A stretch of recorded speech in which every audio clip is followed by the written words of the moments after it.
ada ikhwan gitu misalnya dia sudah usianya cukup, dia mau ambil usia ideal Nabi 25 tahun, udah ente sekarang berapa, 25 masuk, apalagi duitnya berapa duit ente punya, anak punya duit 10 juta 15 juta, itu udah cukup, mau ngapain lagi?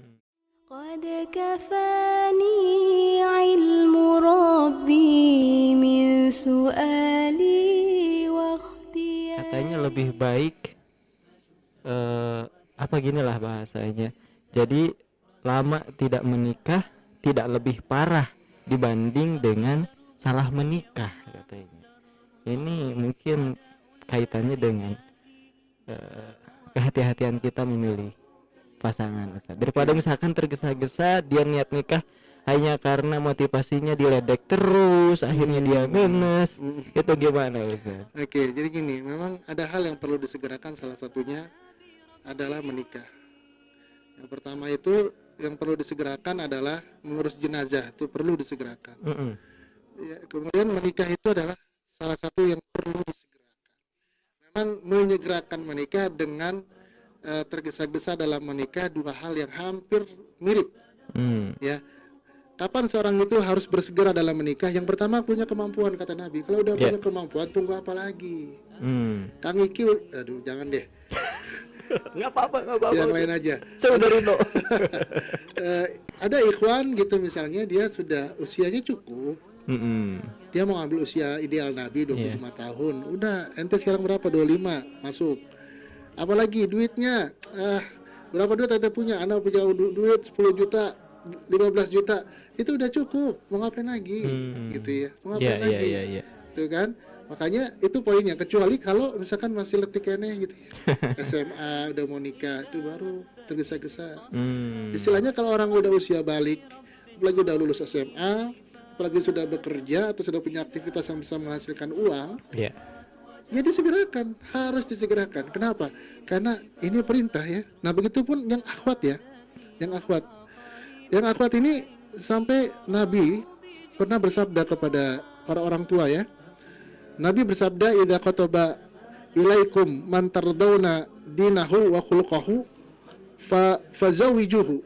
Kata Nabi SAW, jika ada seorang laki-laki datang melamar kepada kalian, yang mana kalian itu ridho sama agamanya bagus, dia bilang masya Allah, hantum agamanya bagus, begitu ya. Wa tardawna khuluquhu, ridho sama akhlaknya bagus, nggak ada yang celak sedikit pun. Maka kata Nabi, fazawijuhu, kamu sebagai orang tua harus nikahkan anakmu kepada laki-laki tersebut. Ini kalau Kang Iki ditolak pakai hadis ini.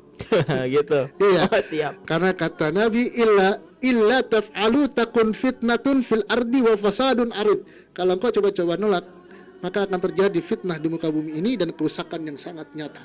Mungkin hadis ini lebih tepatnya untuk para calon mertua, Ustaz ya. Iya. Tapi kalau saya sendiri yang menyampaikan misalkan hadis ini, itu saya akan merasa soleh, Ustaz.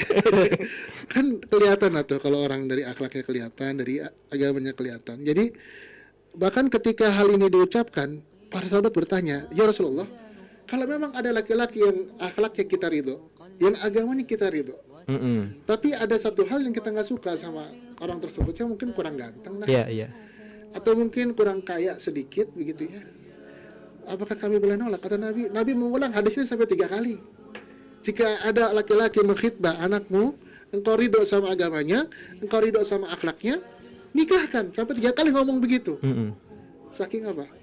Saking pentingnya orang tua atau akhwat memilih laki-laki dari 2 hal. Yang pertama agamanya, yang kedua akhlaknya, terkumpul nih.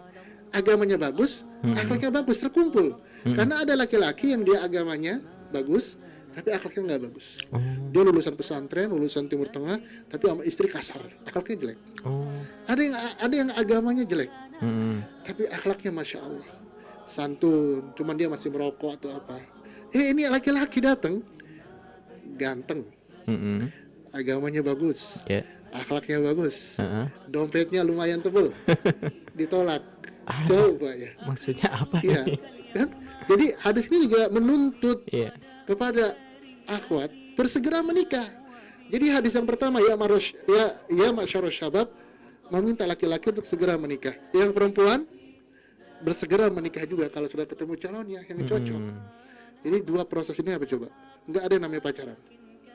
Dia si syabab ini, laki-laki ini langsung datang ke orang tua.